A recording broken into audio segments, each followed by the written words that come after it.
அடுத்தது வந்து ஒரு paragraph tag பார்ப்போம். p tag என்ற ஓப்பன் க்ளோஸ் ஒட்டுவா வந்துட்டு this is a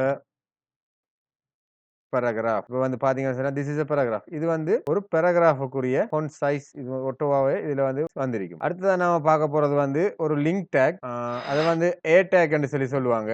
அதாவது anchor tag. நம்ம VS Codeல வந்து a டைப் பண்ணி என்டர் பண்ணோம்னு சொன்னா அது வந்துரும். அதுல வந்து a hrefங்கிறதுல வந்து நம்ம லிங்க கொடுத்து என்ன லிங்க் நாம கொடுக்கணுமோ அதை கொடுக்கணும். அதை வந்து full formatல கொடுக்கணும். https www.google கூகுள் டைப் பண்ணோம்னு சொன்னா இதுதான் வந்து ஒரு அங்கர் டேக். இப்ப இதை வந்து நாம கிளிக் பண்ணினா google.comக்கு போகணும் அப்படின்னு சொன்னா பேராகிராஃப் கீழே நாம டைப் பண்ணது வந்து இல்ல. என்ன காரணம்னு சொன்னா அது நாம வந்து லிங்க வந்து என்ன செஞ்சிருக்கோம், லிங்க வந்து டைப் பண்ணிருக்கோம். அதுக்கு வந்து அந்த லிங்க் வந்து எதை கிளிக் பண்ணினா வேலை செய்யணும் அப்படிங்கறத வந்து நாம மென்ஷன் பண்ணல. அப்ப நாம வந்து லிங்க் டேக் வந்து google.com க்ளோஸ் ஆனதுக்கு பிறகு அங்கர் டேக் க்ளோஸ் ஆகிறதுக்கு முந்தி நாம அதுல லிங்க கொடுக்கணும்.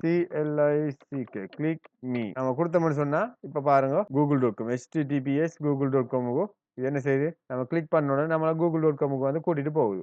இப்ப இதுல வந்து ஒரு சில attributes இருக்கு.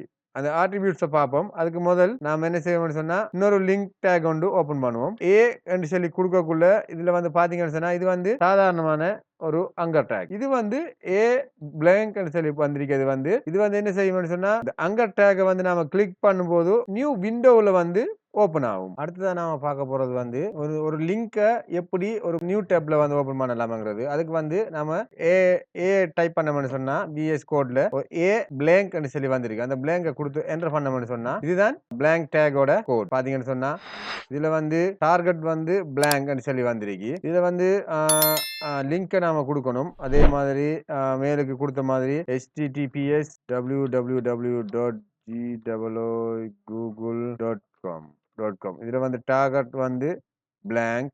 இதோட ரிலேஷன் இப்போதைக்கு வந்து இது போக போக மறுவா படிப்போம். இதை வந்து delete பண்ணிட்டு இதுல வந்து நாம என்ன செய்யணும்னு சொன்னா click me in a new tab சொல்லி கொடுத்தோம்னு சொன்னா இதுல வந்து என்ன எப்படி வருதுன்னு சொன்னா click me in இதுல வந்து பாருங்க இதுல வந்து click meங்கிற கூகுள் வந்து கூகுளை கிளிக் பண்ணா அதே டேப் சேம் டேப்ல வந்து ஓபன் ஆகுது. பேக் ஸ்பேஸ் போய் இப்போ இதை வந்து click me in new tab சொல்லி கொடுத்தோம்னு சொன்னா இது வந்து எப்படி ஓபன் ஆகுது, நியூ டேப்ல வந்து ஓபன் ஆகுது. அப்ப இதுல வந்து வித்தியாசம் என்னன்னு சொன்னா இதுல வந்து நம்ம டார்கெட்டை வந்து ஃபிக்ஸ் பண்றோம். இதுல வந்து என்ன டார்கெட் நீங்க எப்படி ஓபன் ஆகணும், எதுல ஓபன் ஆகணும் அப்படிங்கறத வந்து நாம இதுல வந்து ஃபிக்ஸ் பண்ணிக்கோம். அண்டர்ஸ்கோர் blank போட்டோம்னு சொன்னா அது வந்து ஒரு blank பேஜ்ல வந்து அதாவது நியூ டேப் blank டேப்ல வந்து ஓபன் ஆகுங்கிறது அதுல அர்த்தம்.